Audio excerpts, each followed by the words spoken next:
ngopi-ngopi. Lir lir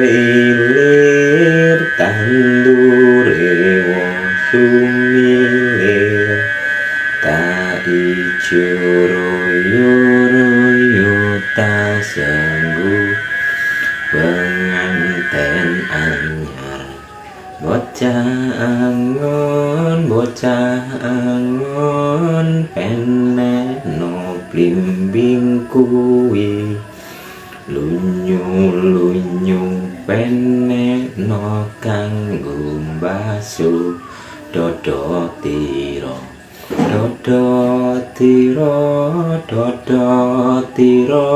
kumintir bedah ing pinggir tondo mono lumatono kanggo sepu mengko sore mumpung padang rembulane mumpung jembar talangane sura iyo. Lagu sederhana tapi mengandung filosofi yang sangat luar biasa. Kon dondomi dodo tiro dandani ati dadi atine sing bolong-bolong kon ditandani kon ditondomi mumpung padang rembulane mumpung jembar kalangane dadi mumpung asih duwe waktu mumpung asih dine kesempatan ayo bareng-bareng padha dandani atine didandani men aja bolong-bolong mergo nek ati akeh bolonge cara ngangsu embere bolong.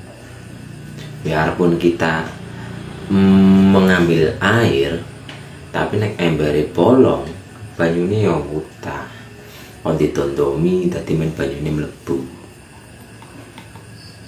Lah sing dimaksud atine padha bolong ya duweni sifat iri, ria, dengki, menyimpan dendam, kebencian dan sebagainya. Jadi sifat-sifat negatif kon dibuang. Lagu lir ilir. Jadi lagu lir ilir itu sebenarnya adalah tembang untuk diri kita, tembang kemakrifatan. Engko nek wis melewati semua perjalanan itu, makanya kan ngarepe kan lunyu panek ono kanggo baso dodo tiro yo. Dadi masih lunyu angel, abot, rekoso, menderita dan sebagainya, tetap ojo sampai putus asa, tetap kita panjang. Kita harus terus menuju sang ilahi. Engko nek wis melewati semua itu, balik karo lagu tembang dijuru-yuru lir ilir kan wis santai, tandurane wis sumilir. Jadi tanaman yang kita tanam itu sudah mulai terubus. Tandure wis sumilir tak ijo royo tak sanggup penganten anyar. Rasane kaya apa penganten anyar. Jere tapi nek masalah penganten anyar aku urung ngalami mergo aku urung bojo. Jere nek penganten anyar jere-jere lho ya, jere batir-batire, jere wong itu merasakan kebahagiaan, ketenangan dan sebagainya. Itu barang jere. Nek secara syariate urung. Masih tunggal.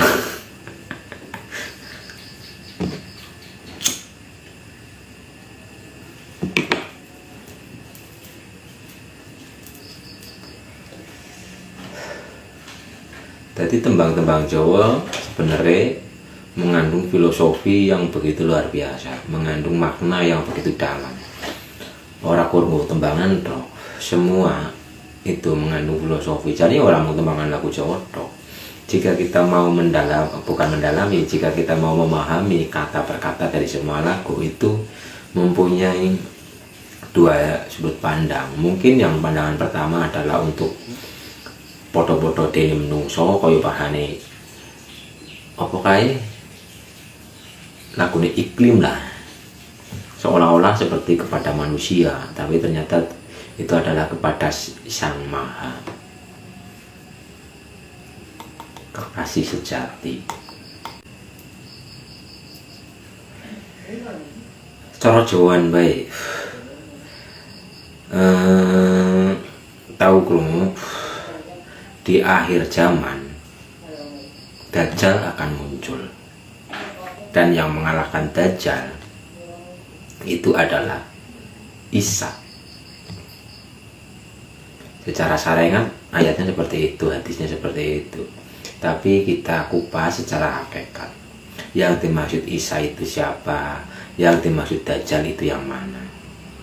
Kita harus merenungi, menghayati, goleti, ditafakuri, cari makna hakikat. Karena sejatinya Dajjal itu adalah sifat negatif yang ada di dalam diri kita. Dajjal bermata satu. Jika kita hanya mengandalkan mata dohir, kita bisa keliru dalam memandang sesuatu. Dajjal berambut keriting, pikirannya bundet, pikirannya ruwet. Dan yang mengalahkan Dajjal adalah Nabi Isa di Madinah. Kita harus memahami Baitul Makmur, Baitul Muharram, Baitul Muqaddas. Dan dari cerita Isa dan Dajjal itu sebenarnya ada di nafas kita. Isa gelare Roh Kudus atau Roh Suci. Jadi kita harus ngeningno cipta mandeng pucuke inggrana madhep mantep kang marbu asesa meket babagan hawa sanga. Babagan hawa sanga harus kita kendalikan. Kita harus mengheningkan cipta. Ciptane diheningkan. Mandeng pucuke inggrana, grana bahasa Jawa sing artine irung, hidung. Bukan kita memandang pucuk hidung, bukan. Itu hanya bahasa sanepan yang maksudnya adalah kita menghayati atau memandang keluar masuk nafas kita. Kita memandang keluar masuk nafas kita. Contoh sederhananya seperti ini. Dajjal kan sifat negatif yang ada dalam diri kita. Umpama kita lagi emosi, cara paling simple, paling sederhana untuk mengendalikan emosi adalah dengan nafas. Kita menarik nafas panjang, kita turunkan ke dada, maka Dajjal akan terkalahkan. Sedikit demi sedikit rasa emosi itu akan berkurang, dikalahkan oleh Isa.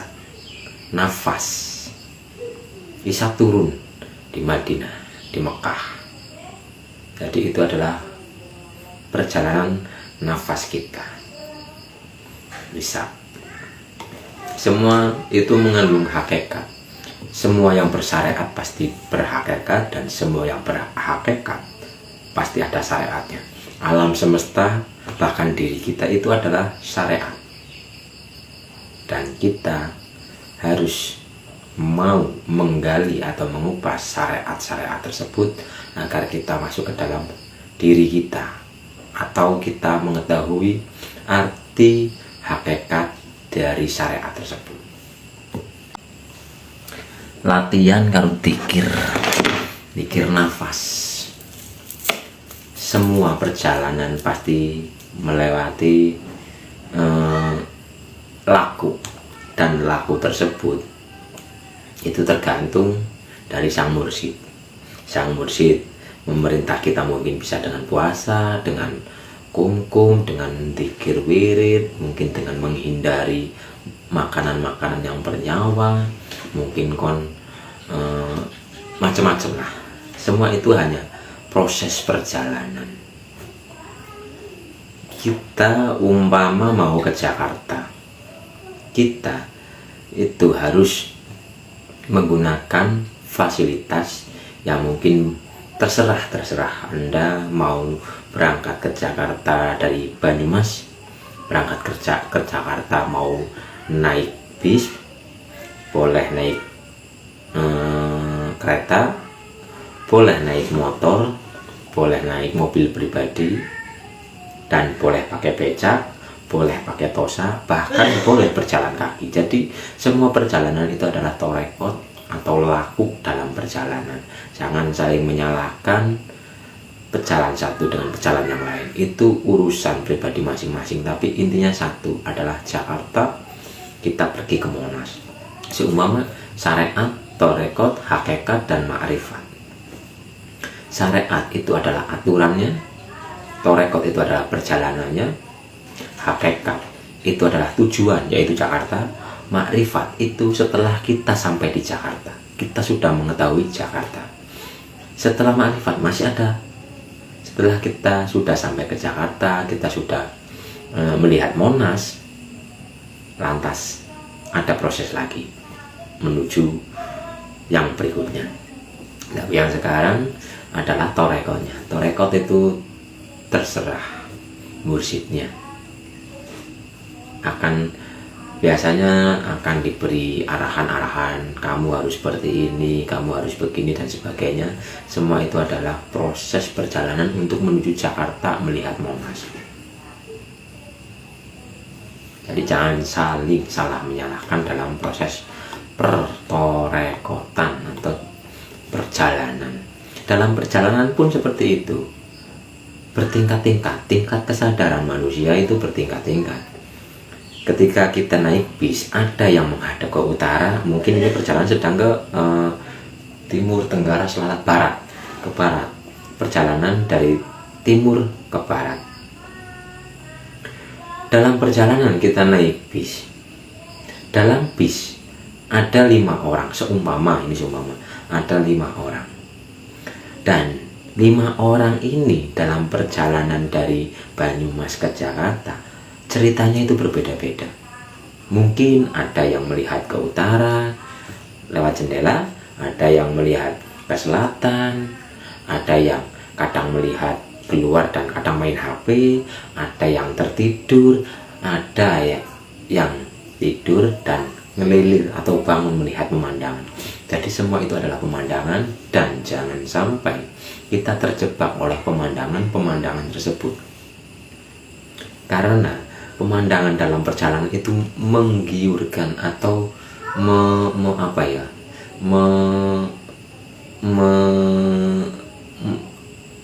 intinya menggiurkan. Kita jangan sampai terjebak di situ. Jangan sampai hanya berhenti di situ. Dan yang dimaksud pemandangan itu adalah mungkin menjadi orang yang hebat, menjadi orang sakti, bisa mengetahui ini dan itu, bisa menjadi terpandang dan sebagainya. Itu adalah pemandangan. Kita harus melewati itu semua. Jangan sampai kita terjebak. Sing paling rawan itu adalah kesaktian. Dalam perjalanan kita biasanya diberikan warid-warid tertentu atau kesaktian tertentu. Jangan sampai terjebak di situ. Itu hanyalah perjalanan para pencari jati diri atau pemandangan para pencari jati diri. Kita harus melewati itu semua. Biasanya para pejalan itu berhenti di situ, terjebak di situ. Tapi ketika tingkat kesadaran atau pemahaman atau kawruhnya meningkat, seorang pejalan yang terjebak di situ akan melanjutkan perjalanannya sampai di tempat tujuan. Itu suatu proses. Tidak ada yang salah dalam perjalanan, karena itu adalah suatu proses bertingkat-tingkat. Dan jangan pernah saling menyalahkan satu sama lain dalam proses ini. Sallallahu ala Muhammad, sallallahu ala Muhammad, sallallahu ala Muhammad, sallallahu ala Muhammad.